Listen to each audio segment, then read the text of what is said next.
Train stops play. "You have very lucky engines," said Stepney. "Your branch has got everything. It's not enough to give you a good run, and you have plenty of passengers. Then you have a quarry, a mine, and some factories, so you need plenty of trucks. Trucks are fun," he went on wistfully. "I'll miss them on our line." Percy looked surprised. "You can take mine and welcome this morning," he said. So they asked permission, and then went off to collect them. Toby and Thomas gaped in wonderment. Stepney took his trucks to the harbour, picked up a load of empties, and started back. On the way, they were stopped by a signal near a cricket field, where a match had just started. They settled down to watch. Presently some fielders came towards them and waved. "Could you move, please?" they asked. "Your last few trucks are behind the bowler's arm." "Sorry," smiled the driver. "Will this do?" And he eased Stepney forward till he stood under the signal. The cricketers shouted their thanks, and play started again. The batsman hit out, and soon a skyer towered towards the train. Clunk! Down went the signal.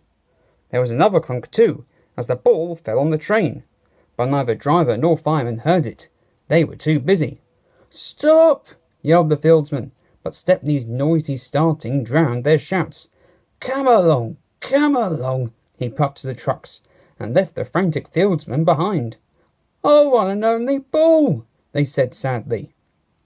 4 of them piled into an ancient car. "Wake up, Caroline," they said. Caroline coughed crossly, reluctantly came to life, and they rolled out onto the road. Stepney wasn't hurrying. He had just crossed the river when Caroline came up behind. "Toot, toot," she wailed. Road and rail ran side by side.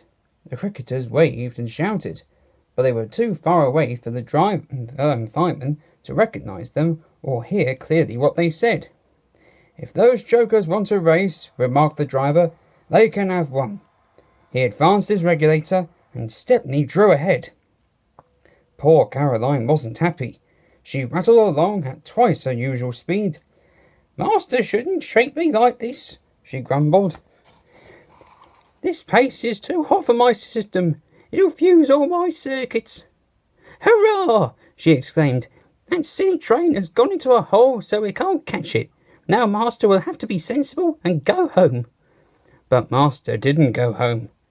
Caroline nearly boiled with fury when he made her climb a steep hill and run down to the station on the other side. Caroline arrived just as Stepney had shunted the trucks.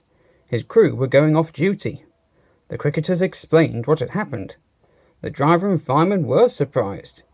"Did you say the 3rd truck from the van?" they asked. They all went and looked. The ball was there, nestling under some straw. "We're very sorry," the driver said. "Never mind, you couldn't help it. Now we must get back quickly." "That's just it," said the driver. "You'll never be back quick in Caroline. She looks worn out." "Wait a minute," he went on. "I've got a plan." The driver spoke to the station master and signalman.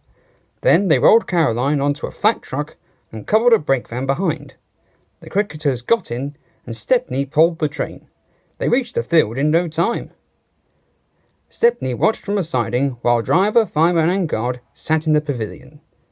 There were no more lost balls, and the game was played to an exciting finish. Even Caroline was pleased. She doesn't think trains are silly now. "They have their uses," she says. "They can save the wear on a poor car's wheels.